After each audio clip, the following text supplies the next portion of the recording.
When it rains, it pours. Shortly on the heels of the news that former Game of Thrones showrunners Benioff and Weiss will no longer be making their Star Wars trilogy, there are more news related to Game of Thrones, and not of the good kind. The prequel series starring Naomi Watts, where the pilot was filmed over the course of summer, has been cancelled.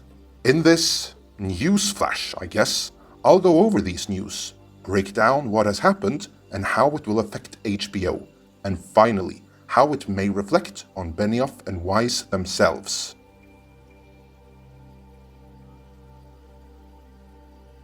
It's been almost 6 months since Game of Thrones reached its most unsatisfying conclusion, much to HBO's dismay.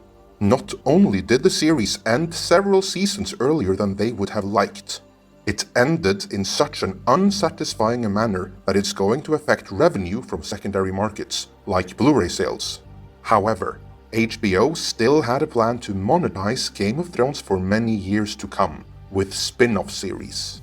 At one point, 5 spin-off series were in development, but these were eventually reduced to 2 that we know of.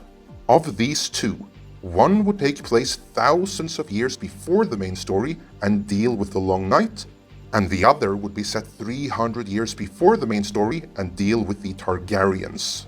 The latter series, the one dealing with the Targaryens, is still being developed under showrunner Ryan Condal. The other, the one dealing with the Long Night, is the one that has just been cancelled. The prequel series, set thousands of years before the current story, had the working title Bloodmoon and starred Naomi Watts, Miranda Richardson, Jamie Campbell Bower, and Naomi Ackie of soon-to-be Star Wars Rise of Skywalker fame, to name but a few.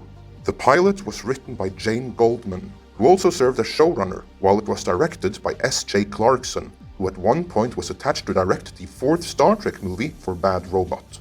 The pilot was filmed over the course of this summer. We don't know what was wrong with the pilot, and we, the audience, might never get the opportunity to see it. But we do know that the powers that be at HBO obviously did not deem it good enough to order a full series. According to an exclusive scoop in Deadline Hollywood dated October 29th, the showrunner has informed the cast that they've been cancelled. This is not a decision HBO would have taken lightly, as a lot of money has been spent developing Bloodmoon. Keep in mind, it is for the making of the pilot that sets are constructed, costumes are made, cast is hired, and everything else. These startup costs, which are considerable, are then amortized over the course of the series. But if no series is ordered, then that startup cost is lost. How much we're talking about is hard to say, but we are easily dealing with double-digit millions. Worse than that direct loss, however, is the loss of future revenue a successful Game of Thrones spin-off series could have yielded. But they do have one more in the works.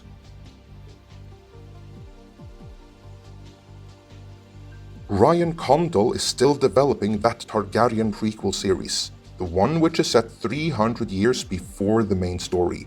Ryan Condal was previously the showrunner of Colony, but most recently he was the showrunner for a Conan the Barbarian series set up at Amazon.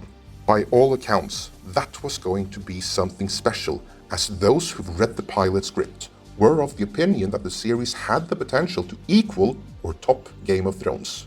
Alas, there was a change in management at Amazon, and the Conan series was cancelled due to the quote-unquote toxic masculinity inherent in the title character and his world.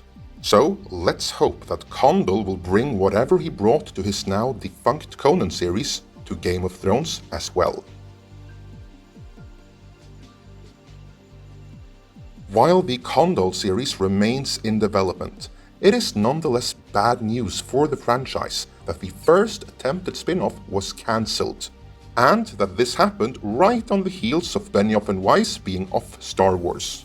It is perfectly possible that Bloodmoon's writer Jane Goldman and its director S.J. Clarkson simply failed to make a pilot that was sufficiently good. But all of these news coming at the same time, in the aftermath of the terrible Season 8, do not paint a pretty picture where the longevity of Game of Thrones is concerned. Could it be that Game of Thrones has lost the momentum it once had? You tell me in the comments.